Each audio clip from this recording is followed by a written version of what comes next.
నేటి సమాజంలో జరుగుతున్నటువంటి నేరాలకి ఘోరాలకి నిలువుటద్దంగా నిలుస్తున్నటువంటి ఈ స్టోరీని మీకు పరిచయం చేస్తున్నాను. ఈ వీడియోని చివరి వరకు వాచ్ చేసి మీ యొక్క అభిప్రాయాన్ని కామెంట్ బాక్స్లో తెలియజేయండి. ఒక కుటుంబంలో భార్యాభర్తలతో పాటు ఇద్దరు పిల్లలు ఉంటారు. వీరికి 15 సంవత్సరాల క్రితం పెళ్ళవుతుంది. భర్త కుటుంబం కోసం సమాజంలో మంచి విలువలతో ఉన్నతంగా జీవించాలి నా కుటుంబం అని అనుకుంటూ బాగా కష్టపడి సంపాదిస్తూ ఉంటాడు.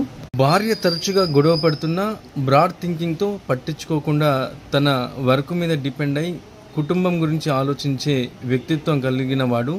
రోజు వీరిద్దరు గొడవ పడతారు. గొడవ పడ్డ కాసేపటికి సహజంగా ప్రతి ఇళ్లలో గొడవలు ఉంటాయని చెప్పేసి భర్త అనుకుని తిరిగి తన పని నిమిత్తానికి వెళ్ళిపోతూ ఉంటాడు.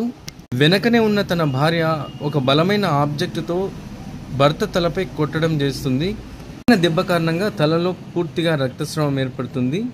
1 అవర్లో కొందరు వచ్చి ఆయనని హాస్పిటల్కి తీసుకెళ్లి అడ్మిట్ చేస్తారు. ట్రీట్మెంట్ చేసుకునే కారణం చేత తను కొంతకాలానికి మతి స్థిమితాన్ని కోల్పోతాడు. భార్య సరైనటువంటి కేరింగ్ లేకపోవడం కారణం చేత పూర్తిగా తను పిచ్చిపట్టిన వ్యక్తిలా రోడ్డుపై తిరుగుతూ ఉంటాడు.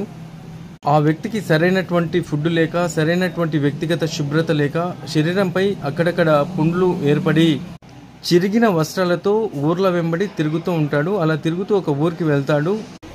కొత్తగా వచ్చిన పిచ్చివాడేమని చెప్పేసి ఆ ఊరి ప్రజలు అనుకుంటారు. పెరిగిన గడ్డాలతో, చిరిగిన వస్త్రాలతో అశుభ్రంగా కనిపించే ఆ వ్యక్తిని ఎవరు కూడా గుర్తించరు. భార్య కూడా వెతికించే ప్రయత్నం కూడా చేయదు. తను పైగా తన భర్త సంపాదించిన ఆస్తులన్నీ అమ్ముకొని పట్టణానికి వెళ్ళి పిల్లల్ని చదివిస్తూ అక్కడే స్థిరపడుతుంది.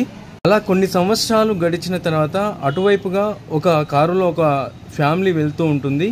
ఒక భార్య భర్తలు ఇద్దరు ఈ వ్యక్తిని గమనించి ఏదో తెలిసిన ఉన్న వ్యక్తిలా ఉన్నాడని చెప్పేసి ఆయనని దగ్గరికి తీసుకొని ఆ వ్యక్తిని పూర్తిగా శుభ్రపరిచిన తర్వాత అప్పుడు ఈ వ్యక్తి పలానా అని గుర్తుపట్టడం చేస్తారు.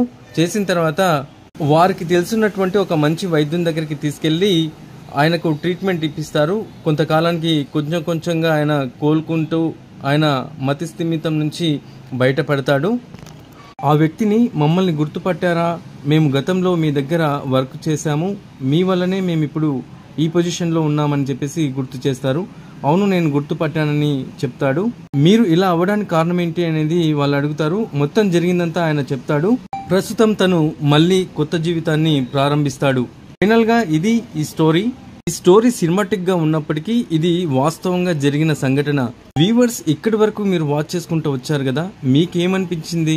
ఆ వ్యక్తి యొక్క డెస్టినీ అంటారా? ఫైనల్ గా మీరు ఇచ్చే కామెంట్ ఏంటో ఖచ్చితంగా నాకు తెలియజేయండి.